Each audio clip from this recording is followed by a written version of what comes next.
Good. Good evening. Thank you, Frank. I'm Anthony Lloyd, and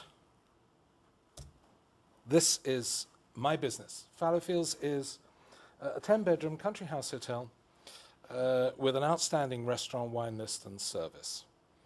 Fallowfields is a family business. It employs me, my wife, one of my 4 children, and 25 employees. My head chef joined me in April of last year. He trained with Raymond Blanc, 2 Michelin star restaurant in Oxfordshire.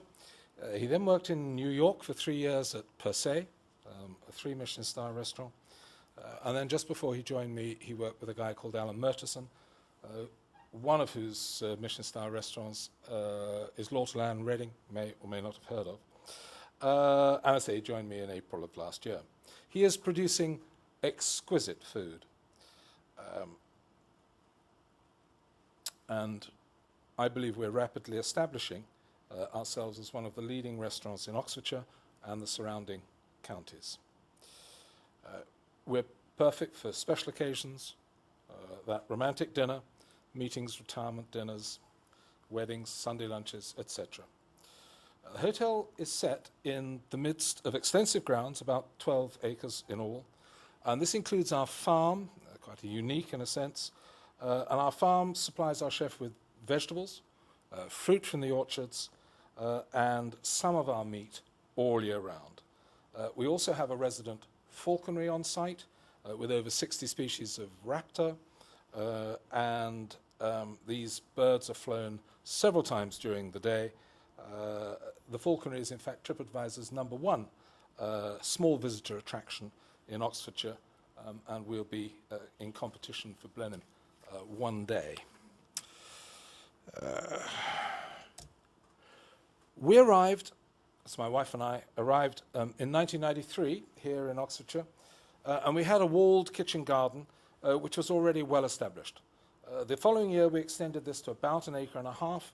In 1995 we planted a couple of orchards, perhaps another acre, a couple of 100 different varieties, all selected for one thing only, and that is taste.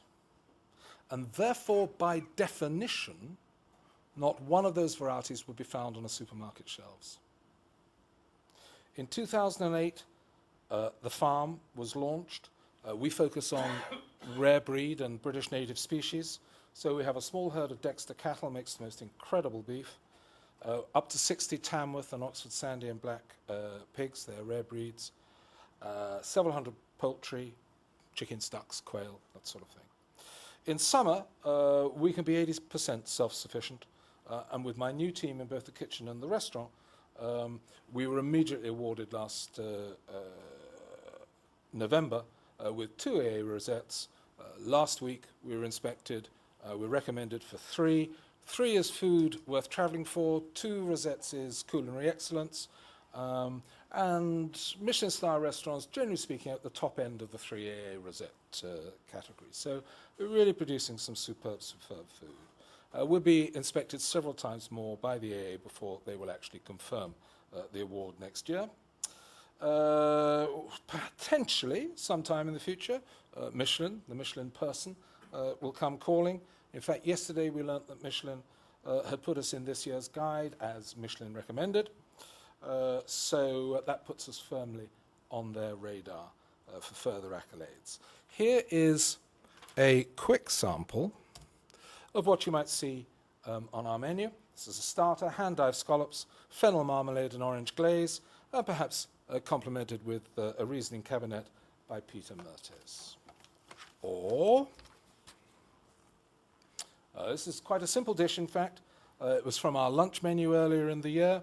It's my own reared suckling pig with garden broiled beans, a pork jus matched with a clever blend from Thomas Cousinet. It's a perfect balance of subtlety and character. Enough of food. I am reminded that supper is a while away yet, but I have just given you a flavour of my business so you can relate to the following remarks on social media. So I was asked to talk on using Twitter to grow my business. I use YouTube extensively. We have a lot of video presence on our website. I have a YouTube channel, but we also host on our own servers exactly the same videos, and that allows access speeds, and that's something if we've got a number of people watching them at the same time. I also use LinkedIn, something like 2,000 contacts on LinkedIn, Facebook pages, about 2,000 contacts. And I also now increasingly use Pinterest, absolutely fascinating site. And of course, if you've got a photogenic business, then things like Pinterest and Facebook are perfect. But I started with Twitter, and Twitter's going to be the main focus of this. So since 2007, social networking sites have exploded onto the media scene. They were originally just chat rooms for students. Back in 2008, and with recession looming, I began to think it was worth trying to get a share of this opportunity. If I could reduce marketing costs and obtain some direct business, then so much the better. Some businesses use Twitter purely to sell their product. That's broadcasting. Generally, it's not the best strategy, as people will unfollow you, and therefore it defeats the basic object. Twitter's best use is, one, to promote your brand, and secondly, to communicate with both customers. We hear the phrase time and time again, engage, engage, and engage.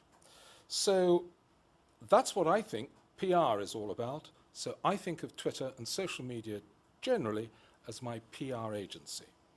The great thing about Twitter is that it does connect you with people with whom you can engage, once engaged, and if they like you, they're so much more likely to buy from you. It doesn't take a brain surgeon to realize social media's biggest advantage is there are no barriers to entry. The various channels are free to use, it's a level playing field, and it could be you playing out there. So let's now get into the detail of how social media, and more particularly Twitter, has grown Fallowfield's business. I am blessed in that I have a very visual business, a wide variety of topics about which to talk, and importantly take photographs. People love photographs. After all, as I've said before, Facebook and Pinterest are primarily photo sites, and they provide a great vehicle for photogenic businesses. These stats speak for themselves. My Twitterings have generated serious cash inflows. I stopped counting revenue in 2010, but they continued to drive business every day of the week. PR was a mystery to me, and I dabbled with some professionals, but had not found the right one that suited my business. But here are some outstanding PR achievements, all of which have extended my brand reach in a way that could only have been possible had I employed somebody with the skills and talents of Max Clifford. Literally dozens of newspaper articles, both at the local and the national level, tremendous coverage by food reviewers in regional magazines, dozens of local radio interviews. Jack FM broadcasted their morning show from us last year, 5 BBC TV interviews. We have saved thousands of pounds in recruitment fees, 5 members of staff recruited. That's between 10 and 15,000 pounds. It's trebled the traffic to my website since 2008. As a result of social media, we were approached by Channel 4's 4 in a Bed programme for a series which they aired in April of this year. I was advised not to go into that programme, particularly by my wife, who was violently against it. However, one has to make a decision occasionally. This programme has now gone out to nearly 4 million people in the UK, Australia, and the US. It's produced priceless brand awareness. How else could a small business like me, in the depths of darkest Kingston Bagpoos, get 4 million views on global TV? Due to the nature of TV these days, with channels like More 4 and Dave, this exposure is going to continue for some time to come.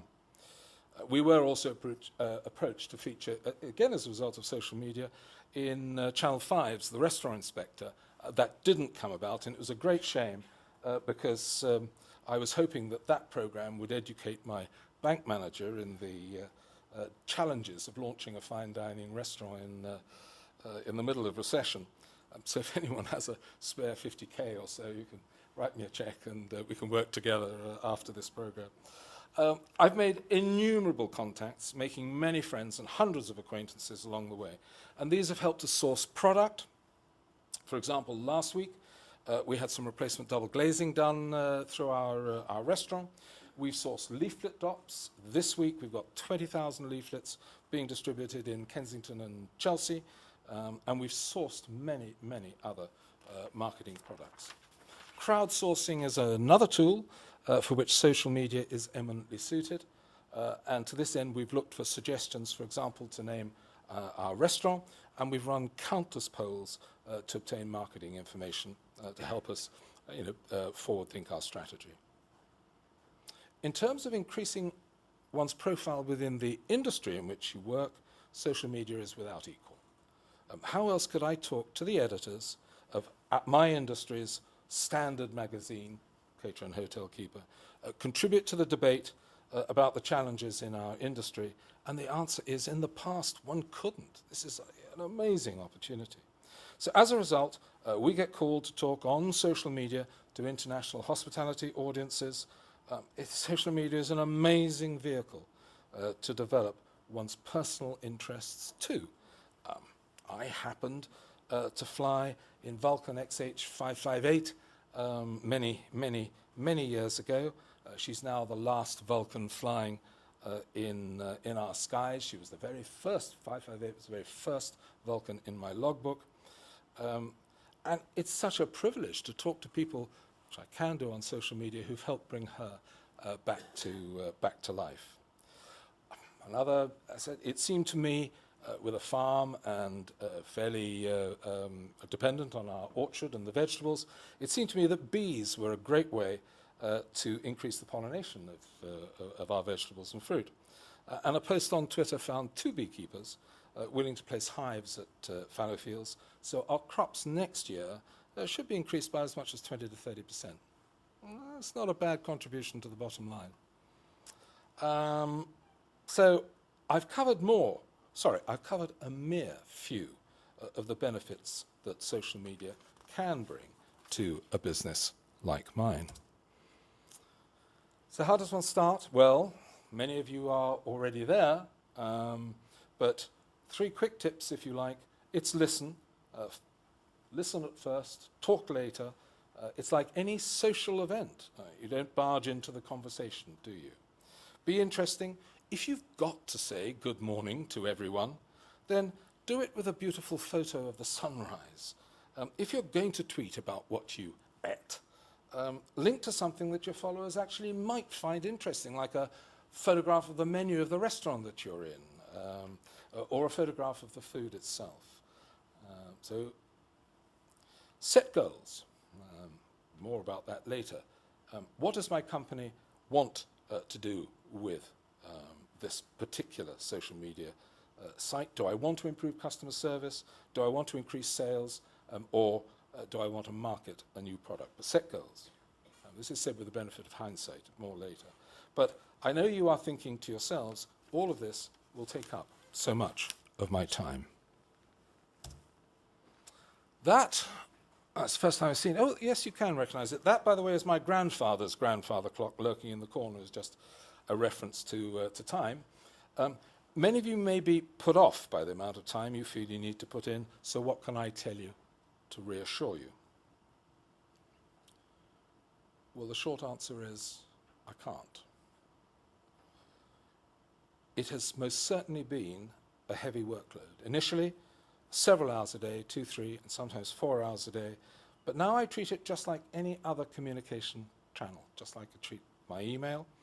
And perhaps it's down to 30 to 60 minutes a day at tops. That's still, for some, more than they would wish to spend, I guess. But these daily social media messages are peppered with inquiries and with bookings, very few of which we would have obtained with more traditional forms of marketing. In other words, this is a new channel of business for us, and it's more than worth spending the time. Another justification that I have, which may not apply to you, is that prior to social media, I used to spend at least 12 to 15 hours a week networking, 4N, BNI, breakfast meetings, etc., etc., etc. Now I do very little of that, so social media has almost entirely replaced that activity, and I would argue so much more profitably. And now when I do go out networking, the conversation has already been started electronically, and we already know so much about each other that the face-to-face time is then maximized. You see, I'm a good sustainable business, can't you? I recycle everything, including paper. I failed on that one. There are some rules of engagement for a successful social media strategy. I started without a strategy. I don't have the faintest idea what I was doing or how to do it. This cost me so much time in those early days, but there was no one there to outsource it to or even talk to back in early 2008 to get advice. Or I didn't know anybody because I didn't know any digital marketeers or whatever. I met those all on Twitter later.